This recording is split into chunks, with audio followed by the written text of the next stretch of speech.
Hello everyone, welcome back to my channel. पिछले वीडियो में हमने डिस्कस किया था मेरी 45 डेज की प्रिपरेशन स्ट्रेटजी। इस वीडियो में हम डिस्कस करने वाले हैं पेपर 1 अकाउंट्स। मैं आपको बताऊंगा मेरी प्रिपरेशन स्ट्रेटजी क्या थी, मैंने कौन से रिसोर्सेज यूज किए, मेरी रिवीजन स्ट्रेटजी क्या थी, मेरी प्रैक्टिस स्ट्रेटजी क्या थी और मेरी बिफोर एग्जाम अप्रोच क्या थी। So if you want to get a high score in accounts, let's get started. I had scored 76 marks in accounts. Accounts is one of my strong subjects और before exams I was pretty confident कि मेरे accounts में अच्छे marks आ जाएंगे। For my preparation, I followed Nitin Goyal sir. He is the GOAT of CA Foundation Accounts. उनके 4 मैंने one shots देखे थे, वो 40 घंटे का जिसका प्ले टाइम था, उस 40 घंटे में उन्होंने ऑलमोस्ट पूरा अकाउंट्स कवर करवा दिया। Every PYQ, every RTP question, every important question, illustration, practical question. Even if अगर आप फर्स्ट टाइम कोई चैप्टर पढ़ रहे हो ना, तो भी वो इतने अच्छी तरीके से समझाते थे, इतनी अच्छी तरीके से कॉन्सेप्चुअल क्लैरिटी आ जाती थी कि I didn't need to search for any other videos. Nitin sir के क्वेश्चन सॉल्व करते टाइम पहले मैं क्वेश्चन रीड करके खुद से सॉल्व करने की ट्राई करता था, अपने आंसर को मैच करता था और अगर आंसर गलत आता था तो मैं सर का सोल्यूशन एक बार रेफर करता था। मटेरियल्स में तो सिर्फ मैं ICAI के स्टडी मटेरियल को ही फॉलो करता था, पर सिंस मेरे पास 45 डेज ही थे तो मैं एक ओवरव्यू देता था क्वेश्चन से, मैं सबकी राइटिंग प्रैक्टिस नहीं करता था। इस अप्रोच को हम ऑडिट अप्रोच कहते हैं। इसमें मैं पहले क्वेश्चन रीड करता था और उसका आंसर रीड करता था। जो भी मुझे क्वेश्चन ऐसा लगता था कि थोड़ा डिफिकल्ट है, ट्रिकी है, उसे मैं लिख के प्रैक्टिस करता था। जब लिखने में मुझे कोई पता चले कि मेरी यहाँ पे गलती हुई है, उस मिस्टेक को मैं हाईलाइट करता था बोथ क्वेश्चंस और आंसर्स में, ताकि जब मैं आगे जाके उसको रिवाइज करूँ तो मैं उस हाईलाइटेड पॉइंट्स को देखूँ और मुझे याद आ जाए कि यहाँ पे एक इंपॉर्टेंट एडजस्टमेंट्स था। अगर मेरी प्रिपरेशन स्ट्रेटजी की बात करें तो मैंने एक्सेप्ट थियरी मेरा अकाउंट्स काफी अर्ली कंप्लीट कर दिया था, क्योंकि मैंने नितिन सर के ही वीडियोस देख के मेरा सारा सिलेबस कंप्लीट किया था। मैंने नोट्स नहीं बनाए थे, मैंने नितिन सर के ही नोट्स को फॉलो किया था। ये सब मटेरियल्स मैं आपको डिस्क्रिप्शन में अवेलेबल करवा दूंगा। एंड ऑल्सो मैं daily I try to practice accounts almost 2 to 3 hours if I could give every day. तो उसमें मैं प्रैक्टिस करता था, जैसे मैं कभी अपने ICAI स्टडी मटेरियल के इलस्ट्रेशन, प्रैक्टिकल क्वेश्चंस को ट्राई करूंगा या फिर मैं नितिन सर के इंपॉर्टेंट क्वेश्चंस को ट्राई करता था। सो सिंस मेरे पास टाइम कम था तो मैंने थियरी पे इतना फोकस नहीं किया था और उससे लास्ट के लिए मैंने छोड़ दिया था। One mistake which CA students make during accounts preparation is that वो चैप्टर्स को स्टार्टिंग से पढ़ते हैं। ऐसा हमें नहीं करना है, हमें 1 2 3 4 करके नहीं पढ़ना है, हमें ABC एनालिसिस करनी है। ABC एनालिसिस हम चैप्टर्स को 3 कैटेगरी में डिवाइड करते हैं। एक कैटेगरी में ऐसे चैप्टर्स होते हैं जो वेरी हाई वेटेज होते हैं, हाई प्रायोरिटी होते हैं, उन्हें हमें सबसे ज्यादा टाइम देना है, सबसे ज्यादा क्वेश्चन सॉल्व करने हैं। B कैटेगरी ऐसे चैप्टर्स है जो थोड़ा बहुत डिफिकल्ट है और उसे हमें थोड़ा कम टाइम देना है, उसमें हमें थोड़े कम क्वेश्चन भी सॉल्व करेंगे तो चलेगा।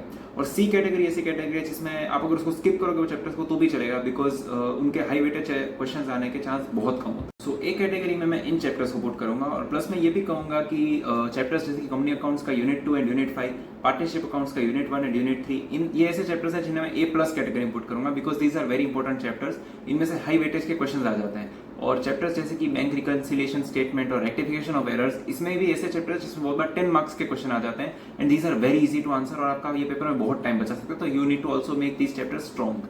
सो B कैटेगरी में मैं इन चैप्टर्स को रखूंगा एंड C कैटेगरी में इन चैप्टर्स को। सिलेबस कंप्लीशन के बाद मेरे फर्स्ट रिवीजन पे मैंने क्वेश्चंस को लिख के प्रैक्टिस किया जो इंपॉर्टेंट क्वेश्चंस थे, और बाकी क्वेश्चंस में ऑडिट अप्रोच यूज की।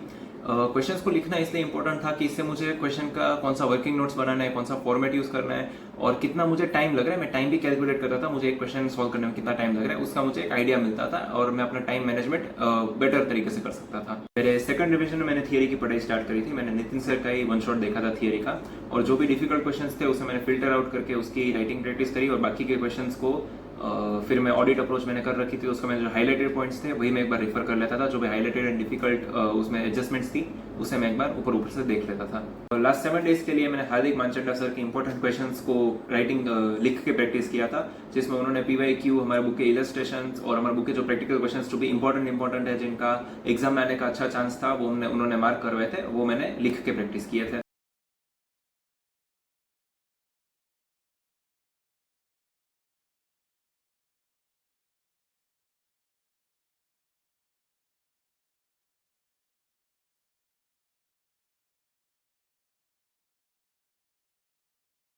मेरी लास्ट 7 डेज की प्रिपरेशन में थियरी के लिए मैंने फिर से हार्दिक मानचंडा सर को फॉलो किया था। उसमें मैंने उनके 2 वीडियोस आते हैं, ट्रू फॉल्स का वीडियो और एक थियरी का वीडियो, उसे मैंने फॉलो किया था। उसका लिंक मैं डिस्क्रिप्शन में दे दूंगा।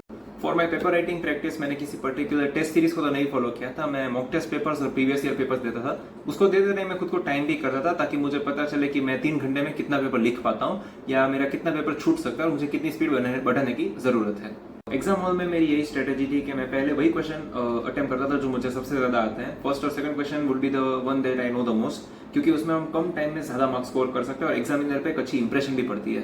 पेपर प्रेजेंटेशन में मैं यही कहूंगा कि पेपर प्रेजेंटेशन बहुत अच्छा डेकोरेट करने के कोई मार्क्स नहीं होते, आपको बस अपना पेपर ऑर्गेनाइज रखना है। जैसे आप एक क्वेश्चन कर रहे हो तो आप उसके सारे सब पार्ट एक साथ में ही करो। सो अगर आप किसी क्वेश्चन में स्टक हो जाते हो तो आप आगे वाले क्वेश्चंस कंटिन्यू करना है, वरना आपका पेपर छूट सकता है। जो भी आप क्वेश्चन में अटके हो उसमें आपको जितना आता है उतना कर देना है, क्योंकि अकाउंट्स में बहुत बार स्टेप मार्किंग के मार्क्स मिल जाते हैं। वर्किंग नोट्स आर इंपॉर्टेंट, कुछ क्वेश्चंस में वर्किंग नोट्स के भी मार्क होते हैं। और ऑल्सो चैप्टर्स लाइक एनपी और इनकम्प्लीट रिकॉर्ड्स के क्वेश्चन में बहुत बार हमारी अगर बैलेंस शीट मैच नहीं हो रही तो भी अगर हमने वर्किंग नोट सही बनाया तो जितनी हमारी वर्किंग नोट सही है ना उसके हमको मार्क्स मिल जाएंगे और थोड़े कम मार्क्स हमारे कट होंगे।